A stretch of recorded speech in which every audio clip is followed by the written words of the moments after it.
Sir, ದೇವರಾಜೇಗೌಡರು ಆರೋಪ ಮಾಡ್ತಾರೆ, ಇದರಲ್ಲಿ ಡಿ ಕೆ ಶಿವಕುಮಾರ್ ಕೈವಾಡ ಇದೆ. ಅವರು ನನಗೆ ಆಫರ್ ಕೊಟ್ಟಿದ್ರು 100 ಕೋಟಿ ಅಂತ. ಇದೆಲ್ಲವೂ ಕುಮಾರಸ್ವಾಮಿಯವರು ಉತ್ತರ ಕೊಟ್ಟಿದ್ದಾರೆ. ದೇವರಾಜೇಗೌಡರು ಏನು ಹೇಳಿದ್ದಾರೆ ಮಾಧ್ಯಮದಲ್ಲಿ ನಾವೆಲ್ಲ ನೋಡಿದ್ದೇವೆ.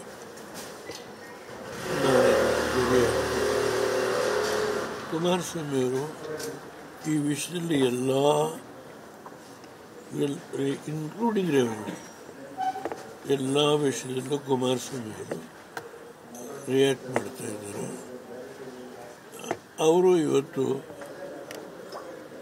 ಆ್ಯಕ್ಟಿವ್ ಆಗಿ ಪಾಲಿಟಿಕ್ಸ್ನಲ್ಲಿ ಭಾಳ ಪಕ್ಷದ ಅಧ್ಯಕ್ಷರಾಗಿ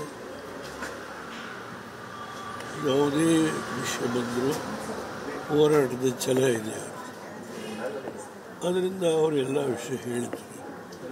ಅದರಿಂದ ನಾನು ಈ ಸಂದರ್ಭದಲ್ಲಿ ಹೌದು, ನಾನು ಚುನಾವಣೆಯಲ್ಲಿ ಎಲ್ಲ ಕಡೆ ಪ್ರಚಾರ ಮಾಡಿದ್ದೇನೆ.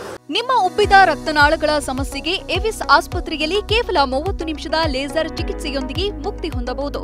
ಹೆಚ್ಚಿನ ವಿವರಗಳಿಗಾಗಿ ಸಂಪರ್ಕಿಸಿ 8088837300.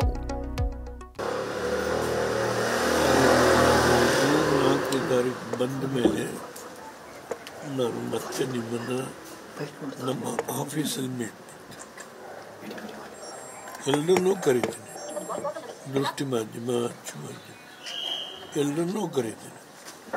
ಚುನಾವಣಾ ರಿಸಲ್ಟ್ ಬಂದ ಮೇಲೆ ಅಲ್ಲಿವರೆಗೂ ನಾನು ಯಾರನ್ನೂ ಭೇಟಿ ಮಾಡಲ್ಲ. ಇವತ್ತು ಸಂತೋಷ ಬಂದಿದ್ದರೆ ಹೊಸ ವರ್ಷ ಶುಭಾಶಯ. ನಿಮ್ಮೆಲ್ಲರಿಗೆ ದೇವಸ್ಥಾನದಲ್ಲಿ ಕೊಟ್ಟ ಈ ಪ್ರಸಾದ ಸರ್ವರಿಗೆ ನಮಸ್ಕಾರ. ಸರ್, ರಾಜಕೀಯವಾಗಿ ದೇವೇಗೌಡರ ಕುಟುಂಬಕ್ಕೆ ಹಿನ್ನಡೆ ಮಾಡಬೇಕು, ಈ ಎಲ್ಲ ಬೆಳವಣಿಗೆಗಳನ್ನ ಬೆಳೆಸಿಕೊಂಡು. ನಿಜ, ಇದು ಅದು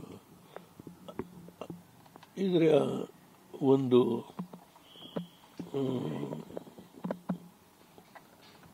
ಓವರಾಲ್ ಏನೇನು ನಡೆದಿದೆ.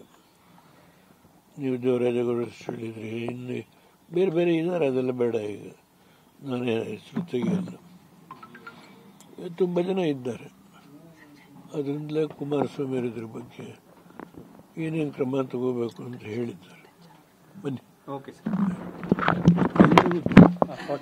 Thank you. ಕೊಡ್ತೀವಿ ಬಿಡಿ ಸರ್, ಕೊಡಿ, 2 ಕೊಡ್ತೀವಿ.